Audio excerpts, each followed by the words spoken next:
What's up, guys? So today I'm gonna be trying to make a handbrake setup for my KLX 450 Supermoto.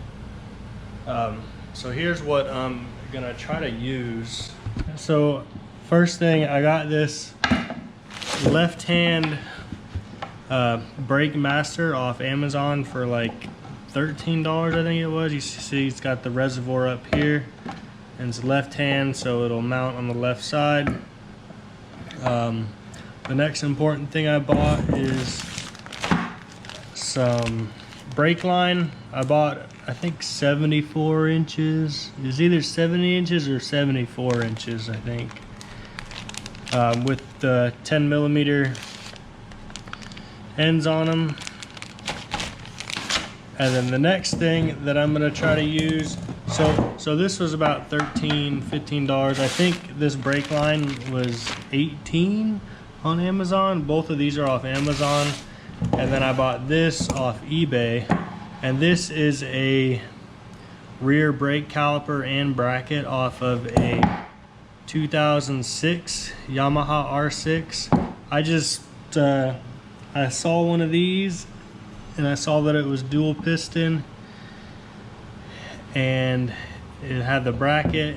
It was aluminum, so I bought it. It was $18 on eBay, and there was a couple of them on there too, so you could buy that. I wanted one with the dual piston. And so what my plan is, I think I'm gonna cut this down to where this part here, or maybe right across here, and then I'll be able to mount that right onto the existing brake caliper bracket.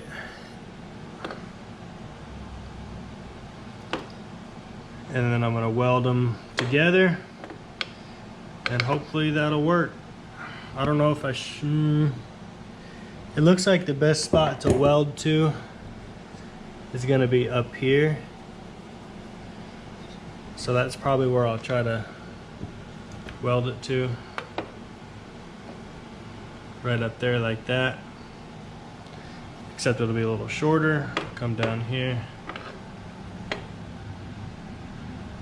It's actually like the perfect length. So once I pull my bracket off, I'll probably be able to use that for a reference of how high it needs to go. But yep, I'm gonna pull this off and then we'll go from there. So I got the wheel off and I have this bracket now. I think the first thing I'm gonna do is cut this right across here, so it'll kind of just sit on that axle, and I can see how close I am for length and see if I need to take more off or whatever, make this shorter. Like I said, I'm gonna try to weld this piece right to the top of this. This cast metal doesn't look great, and I'm not a very good welder, so I'm hoping it'll weld to it okay. This metal looks pretty nice, I guess. Actually, I think it's got paint on it, so yeah, it's got paint on it. But this looks like a nicer piece, so I'm gonna do that now. So I cut that in half, and if you can see, this still needs to go a little bit lower, so I think I'm gonna use the flap disc and kind of ground here and ground here. And while I'm doing that, I can also it actually sits better up there, so I think I'll be able to shape this bottom a little rounder so it'll sit onto here better, and get that to where it'll sit on there better. But for the most part, this is what I'm going for. I'm gonna weld these two together, and I think it'll be strong enough. Maybe I'll add some braces like from here to here or something. We'll see. So I think I'm getting pretty close to where I want it. You can see that part there. It's kind of sitting on there nicely. I need to make that a little flatter. so it'll sit on there. But I also noticed that these 2 points here touch there, so I could weld those together. It'll give a little more support. And this sits pretty flush, so I should be able to maybe put, once I weld these together, I'll put maybe like a small plate from here to here, or here to here, or whatever. Actually, never mind, that'll be blocked. I won't be able to do that. Well, whatever. That's where we're at so far. And if you look over here, I think I got it close to the right height because of how far, you know, there's not much room there in between the caliper and the rotor. So I think I got it pretty close to the right height, right about like that. That's what we're looking at.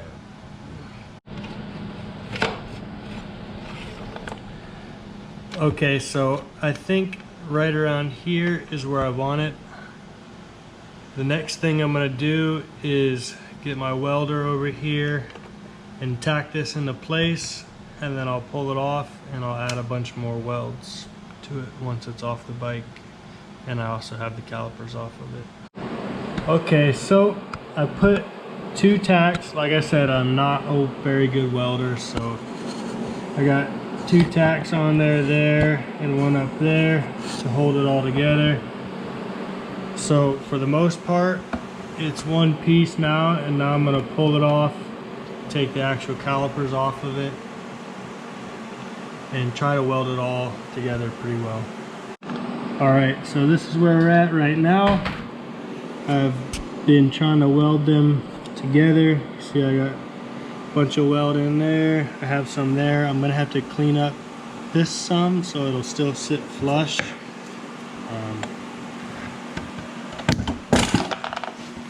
Well, survived that. So I got some weld in there on the side there, and then on the other side I filled up that gap that was there. If you remember, there was a gap there. Got it up there, welded down there. I think that's all the welding I'm gonna do on it. I think the next thing I want to do is, after I clean up this surface where I got some weld on there, I'm gonna mount it up and see if everything lines up once it cools down, because it's still really hot right now. But looks like it's going okay, so we'll see what happens next. Okay, so I got the wheel mounted back on there, and you can see that's how it sits there. It looks okay, I guess. If I spin it, I think it's the pad rubbing right now, because I looked and I couldn't see no metal. I think you hear a slight rubbing, but I think it's because there hasn't been no pressure applied to this yet. And so I think once some pressure gets applied to these and they center up on the rotor, it'll be okay.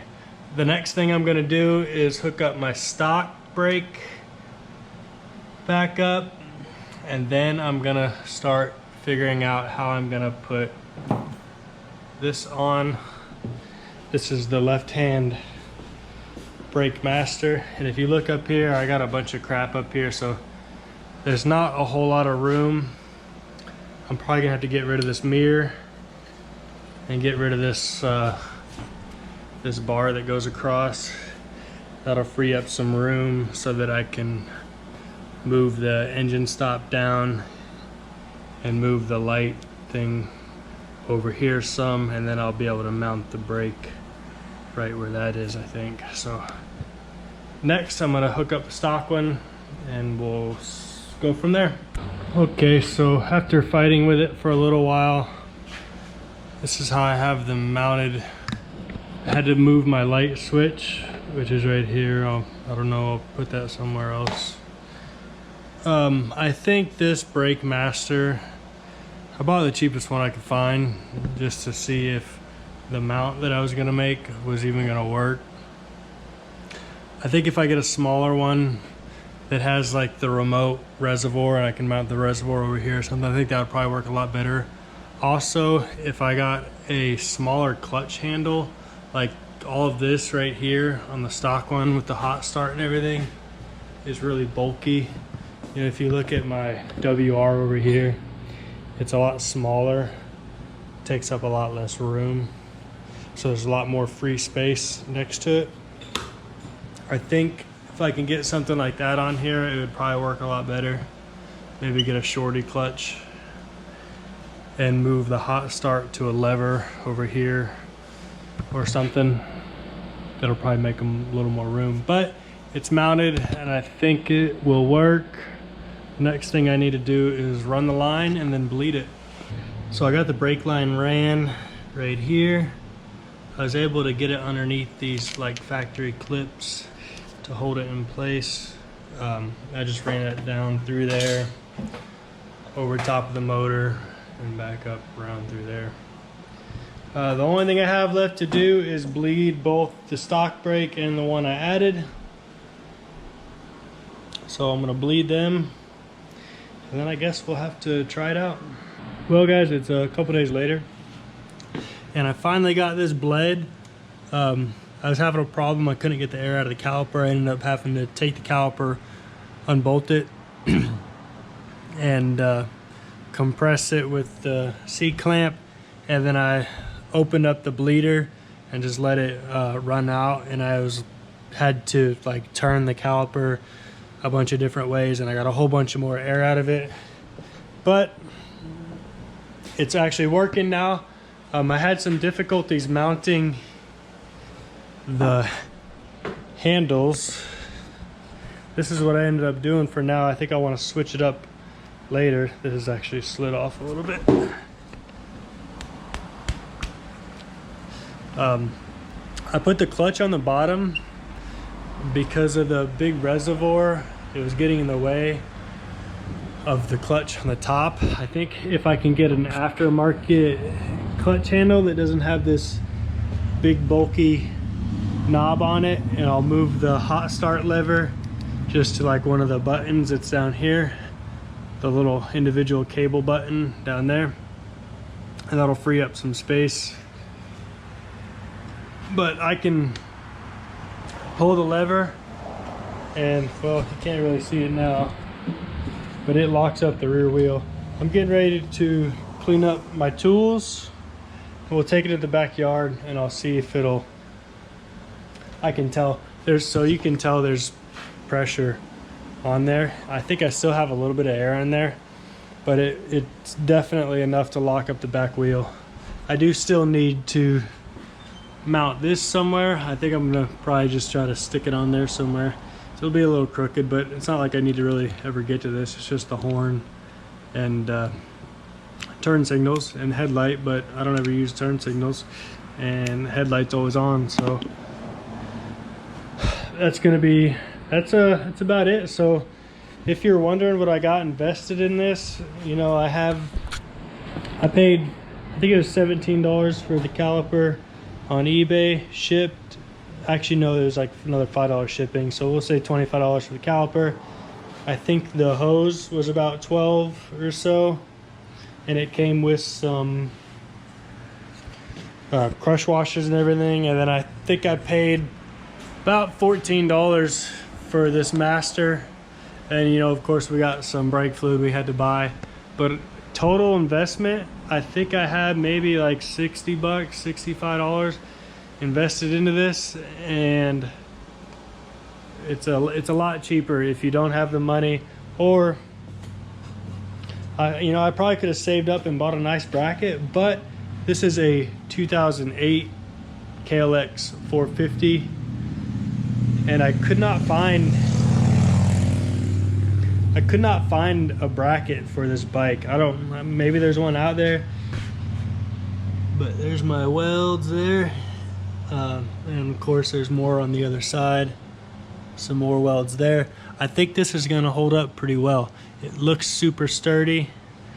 You know, I put a lot of weld into it. And you know, if it doesn't work and I have to cut it off, I'm not out a bunch of money, you know. So we're gonna take it into the, I'm gonna clean up in here, and then we'll take it into the backyard, and I'll test out the brake, make sure it stops me and everything. But yeah, well, I got it out here in the backyard, and I rode it around a little bit. It has no problem locking up the rear wheel. I also took it out on the street and rode it, and it locks it up no problem. The only thing I don't really like is how far apart the clutch and the brake is. Because the clutch is so bulky, I can't move them together a little closer. I would like to be able to have one finger or two fingers down here on the clutch and have this one up here, which I can do, but my fingers are just really spread apart and it's not very comfortable.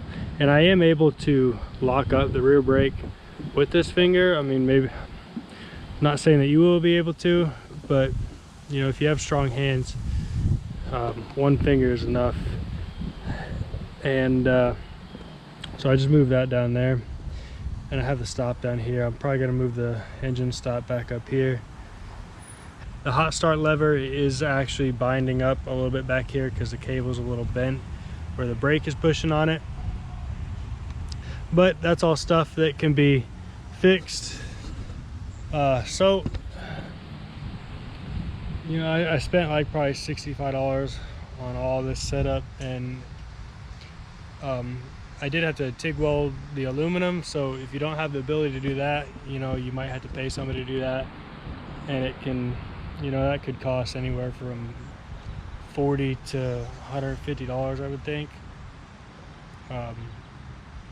If you do all the prep work, make sure everything's lined up and have the pieces to where, you know, you put them together and you take them to your welder and say, I want this right here, weld this together for me. It probably wouldn't be that expensive. Or if you're lucky enough, you got a friend or someone that has a TIG welder, you can do that. But you know, I didn't want to spend the money, the $300 for, actually I think most handbrake kits are like $500–600. I didn't want to spend that money, so I'm still learning how to wheelie, and I'm not that great at it, and I'm probably gonna break a lot of parts on this bike, so I didn't want to put that much money into it. But you know, that's it. So you know, hopefully this will help somebody, and maybe you can get a cheaper setup than spending all the money that a lot of people have to on the rear handbrakes. If you got any questions, comment below or message me, or you know, whatever. I'll do my best to answer them, but I'm not a professional. I'm just out here trying to save a little bit of money and have fun. So you know, thanks for watching. Subscribe, like, share, do all that. Peace.